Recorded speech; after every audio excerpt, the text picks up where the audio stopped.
Pouvez-vous y croire? Nous sommes déjà en 2026. Cette année s'annonce comme celle de grandes étapes pour l'industrie spatiale. Au premier plan figure l'arrivée du tout premier véritable successeur de la Station spatiale internationale, la Station spatiale Vast. La NASA et Vast avancent rapidement avec des préparatifs déjà bien engagés pour le prochain vol de la station. SpaceX, en tant que fournisseur de lancement et très probablement principal partenaire pour le ravitaillement, est également prêt à soutenir la mission. Dans l'épisode d'aujourd'hui, nous proposons un aperçu complet de tout ce qui mène à ce voyage avant qu'il ne commence officiellement. Avant d'aborder le sujet principal, je tiens à remercier nos fidèles abonnés pour leur soutien depuis les débuts de la chaîne. Nous espérons que vous continuerez à nous soutenir en vous abonnant afin de recevoir nos dernières mises à jour. Cela nous encouragera également à nous améliorer pour nos prochaines vidéos. Merci. Oui, si rien ne change, la station spatiale Vast, souvent décrite comme la première véritable station spatiale commerciale au monde et comme la prochaine station spatiale américaine, se prépare à son lancement. Nous sommes plus proches que beaucoup ne le pensent. Examinons de plus près le parcours accompli jusqu'à présent. Dans la mise à jour majeure la plus récente, publiée par Vast, l'entreprise a confirmé que le module Haven 1 avait achevé l'intégralité de ses soudures structurelles. Cette étape clé a été annoncée à la mi-septembre. À ce stade, le module se présentait encore comme une structure industrielle brute, essentiellement une coque métallique massive. Bien qu'il manquât de finition visuelle, ce moment représentait l'une des étapes les plus critiques de la construction de la station. Un module pressurisé entièrement soudé constitue la base de tout ce qui suit. Sans lui, aucun autre système n'a d'importance. Quelques semaines plus tard seulement, début octobre, Vast a annoncé une nouvelle avancée majeure. Le module Haven 1 avait été entièrement peint. La structure était désormais recouverte d'un revêtement extérieur blanc éclatant, la transformant visuellement d'un simple objet de construction en quelque chose d'incontestablement identifiable comme un vaisseau spatial. Ce changement n'était pas purement esthétique. Les revêtements extérieurs jouent un rôle dans la régulation thermique et la protection, en aidant à gérer les extrêmes de température une fois la station exposée à l'environnement spatial. Après l'achèvement de la peinture vaste, a indiqué que la phase suivante consisterait à intégrer deux des composants les plus sensibles sur le plan structurel de l'ensemble de la station. Il s'agissait du sas principal et de la grande fenêtre en forme de dôme. Ces deux éléments sont essentiels à la fonction et à l'identité de la station, mais ils introduisent également des défis d'ingénierie considérables. Toute ouverture dans un module pressurisé doit conserver une intégrité structurelle absolue tout en résistant à une pression interne constante. Plus tard, en octobre, Vast a révélé un élément qui a surpris de nombreux observateurs. L'entreprise a présenté deux modules de station presque identiques.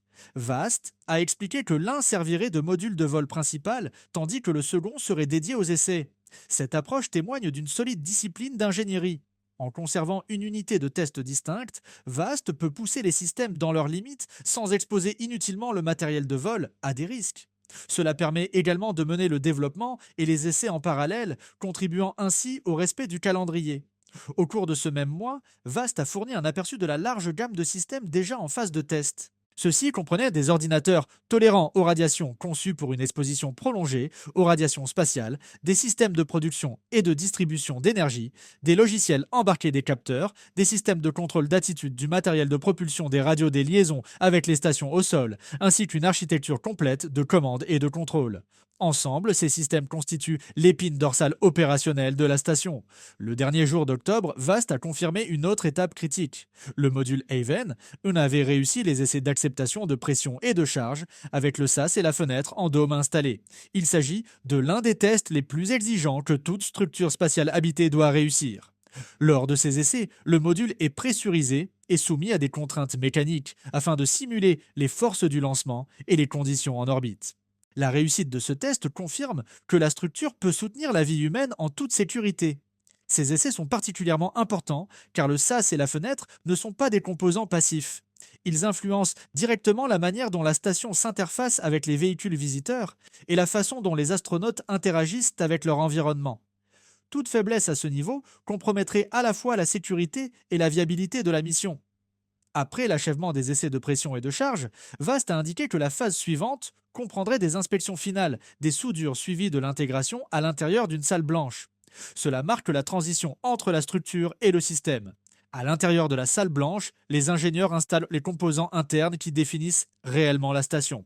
Ceci inclut les systèmes de support, via les circuits de distribution électrique, les réseaux de données, les interfaces, équipages, les systèmes d'éclairage et les structures intérieures.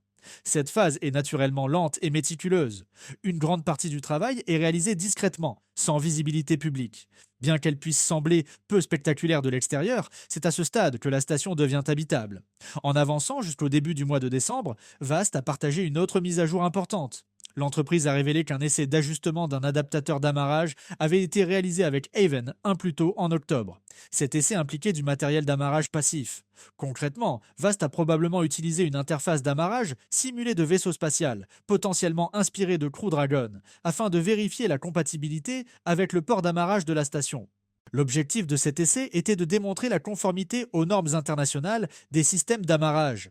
Ces normes exigent un alignement et un engagement extrêmement précis. Vast a de nouveau souligné l'importance de cette réussite à la mi-décembre. Parallèlement à l'intégration du système d'amarrage Vast, a communiqué sur des essais supplémentaires au niveau des systèmes. Des essais de vibration ont été menés afin de simuler les fortes secousses que la station subira lors du lancement. Des essais de performance des dissipateurs thermiques ont également été réalisés pour valider les boucles de refroidissement internes qui gèrent la chaleur produite par les systèmes embarqués et l'activité de l'équipage. En décembre, Vast a également conduit des essais de simulation au sol de la station en tant que système intégré. Selon l'entreprise, ces simulations sont essentielles pour identifier des interactions inattendues entre les sous-systèmes et améliorer la sécurité globale du vol. Elles permettent aux ingénieurs d'observer le comportement de la station en tant qu'ensemble cohérent, plutôt qu'en tant que composants isolés. Une autre étape clé, franchie en décembre, concernait les essais de propulsion. Vast a diffusé des images montrant les propulseurs de Haven en fonctionnement dans un environnement d'essai sous vide. La station utilise des propulseurs SAFE pour maintenir son orbite et son orientation. Ces propulseurs ont été testés dans une configuration à plusieurs moteurs afin de valider leur performance dans des conditions réalistes.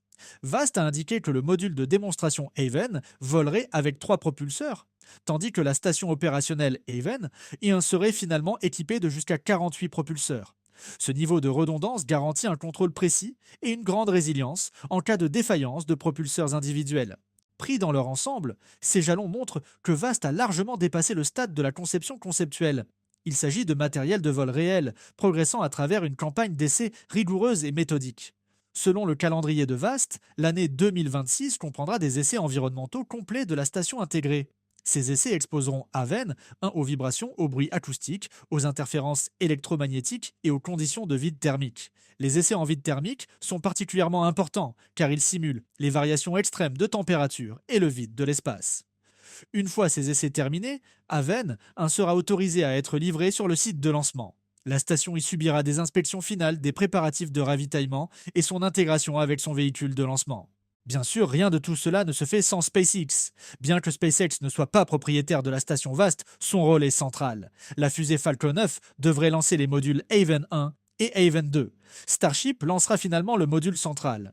Bien que Starship soit encore en développement, le module central devrait être lancé en dernier, probablement vers 2029 ou 2030. D'ici là, Starship devrait être un véhicule mûr et fiable. SpaceX soutiendra également les missions habitées et de ravitaillement à l'aide de Crew Dragon. Vast a indiqué que peu après le lancement de Haven, la première mission habitée pourrait avoir lieu en quelques semaines et durer environ 2 semaines. Cela reflète une confiance non seulement dans la station, mais aussi dans la fiabilité éprouvée de Dragon. SpaceX soutient depuis des années les missions de fret et d'équipage vers l'ISS, avec un bilan de sécurité exceptionnel. Il est logique que Vast et d'autres stations futures s'appuient sur ces véhicules.